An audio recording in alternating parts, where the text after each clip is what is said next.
নমস্কার, আশা করি সবাই খুব ভালো আছেন এবং সুস্থ আছেন। আজকে সোমবার, সকাল এখন 6:20। আমি সকালে স্নান সেরে চলে এসেছি রান্না বসাতে। যেহেতু আজকে থেকে আবার স্কুল, সেই জন্য যথারীতি সকাল সকাল রান্না বসাতেই হবে। ওদিকে ভাতের জল বসিয়ে এসেছি, আর ততক্ষণ এদিকে আমি সবজিগুলো কেটে নিচ্ছি। এখন আলুটা কাটছি, যেহেতু স্কুলে টিফিনে স্যান্ডউইচ করে দেবো। আবার পড়া আছে, পড়তেও যাবে, স্কুলে যাওয়ার আগে পড়তে যাবে, ওখান থেকে তারপরে স্কুলে যাবে। আলুগুলো একটু পাতলা করে কেটে নিচ্ছি, যেহেতু একটা আলুই লাগবে, তাই আর প্রেশারে সেদ্ধ করলাম না। পাতলা করে কেটে নিলে তাড়াতাড়ি সেদ্ধ হয়ে যাবে, বাটির মধ্যেই সেদ্ধ করে নেব একবারে। আলুটা সেদ্ধ বসিয়ে চলে এসেছি উচ্ছে কাটতে। একটু উচ্ছে কুমড়ো বটি করব আর মাছের ঝোল করব। মাছ আনা নেই আজকে, কালকে যেহেতু পূর্ণিমা নিরামিষ ছিল, সেজন্য আর মাছ ঘরে ঢোকায়নি। আর আজকে পড়তে দিয়ে আসার সময় তখন মাছটা নিয়ে আসবে। মাছটা আনা থাকলে কি একদিকে সুবিধা হয়, একটু তাড়াতাড়ি হয়ে যায় রান্নাটা। আগে থেকে ধুয়ে রাখলে আমার অনেকটা কাজে সুবিধা হয়। রান্নার তেমন কোনো ঝামেলা নেই বলে কালকে আর সবজিটাও কেটে রাখিনি।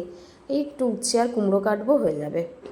উচ্ছে ভাজা করলে আমি দানাগুলো ফেলি না, কিন্তু যখন এইরকম উচ্ছে কুমড়ো ভাজা একসঙ্গে করি, তখন দানাগুলো যতটা সম্ভব ফেলে দেওয়ার চেষ্টা করি, তাহলে বেশ ভালো লাগে। টেবিলের কভার, চেয়ারের কভার সব তুলে দিয়েছি, কালকে সব কেচেছি। পুজো আসছে, ঘর ঝাড়ার কাজ তো শুরু করতে হবে, আর একদিনে তো সব সম্ভব না, সব একটু একটু করে রাখছি। উচ্ছেগুলো কাটা হয়ে গেছে, ওগুলো থালার মধ্যে নিয়ে নিয়েছি। এবারে কুমড়োগুলোও ছোটো ছোটো করে উচ্ছের মতন করে কেটে নিচ্ছি। আর এই ছুরিটা না ছোটো হয়ে গেছে, মানে তখন ছোটোই কেনা হয়েছিল, যেহেতু বেশিরভাগটাই আমি বটিতে কাটি, তো মাঝে মাঝে ছুরিটা ব্যবহার করা হয় সবজি কাটতে। একটা বড় ছুরি এবারে কিনতে হবে। আগের দিনে 2 রকম তরকারি রয়ে গেছে, তো এই দিয়েই আমাদের যথেষ্ট। 3 জন মানুষ, দুপুরবেলা আর বেশি কি লাগে। রাতে তো রুটি, তা তো আবার এইসব দিয়ে খাওয়া হবে না, তার জন্য তো আবার আলাদা কিছু করতে হবে। এগুলো কেটে নিয়ে তারপরে মেয়েটাকে ঘুম থেকে ডাকবো, নাহলে আবার পড়তে যেতে দেরি হয়ে যাবে। সব রান্না হয়ে গেছে, মাছের জন্যই বসেছিলাম। এই ফেরার সময় ওর বাবা মাছ নিয়ে এসেছে। আজকে আর আমি পড়তে দিতে যাইনি, কারণ আমি গেলে এই মাছ আনতে পারবো না। ওই জন্য বললাম তুমি যাও, তাহলে ফেরার সময় একটু মাছ নিয়ে আসবে। তো দেখি কি মাছ নিয়ে এসেছে। মাছের আলু মশলা কোনোটাই করে রাখিনি, কি আনবে আমি তো জানি না, তাই আগে থেকে কিছু এগুলো ব্যবস্থা করে রাখিনি। কাতলা মাছ আর ভোলা মাছ নিয়ে এসেছে। আজকে কাতলা মাছটা রান্না করব, তাড়াতাড়ি হয়ে যাবে, একটু আলু কেটে মশলা কষিয়ে হয়ে যাবে তাড়াতাড়ি। আর এই ভোলা মাছটা রেখে দেবো, বুধবার রান্না করব।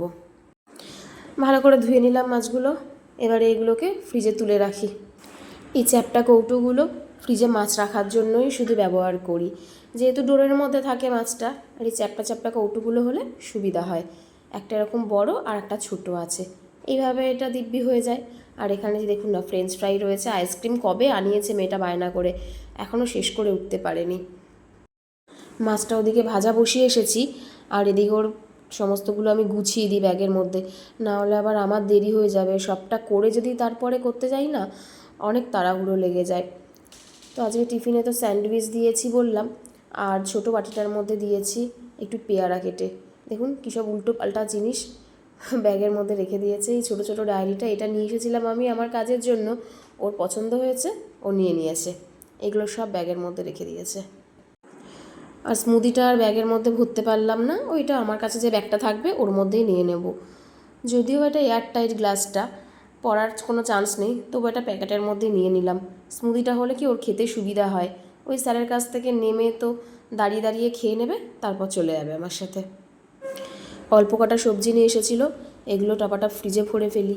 এরপর আবার রেডি হতে হবে, 9:30 প্রায় বাজতেই যাচ্ছে, নাহলে আবার স্কুলের দেরি হয়ে যাবে। 10:40 বাজে, এইমাত্র আমি স্কুলে দিয়ে ফিরলাম। আর আজকে এত রোদ উঠেছে, প্রচণ্ড গরম পড়েছে বাইরে, খুব রোদ। এসে ফ্যানটা চালিয়ে একটু বসলাম, এরপরে ফ্রেশ হব, তারপর আমার খাবারটা করব। ভাবছি একটু মশলা ওটস করে নেব, ওটা তো করতে বেশি সময় লাগে না, জলে দিয়ে একটু ফুটিয়ে নিলেই হয়ে যাবে। তো যাই, তাহলে আমি আমার খাবারটা করি এবার। আর আজকের ভিডিওটা এই পর্যন্তই। কেমন লাগলো সেটা কমেন্ট করে অবশ্যই জানিও। সকলে ভালো থেকো এবং সুস্থ থেকো।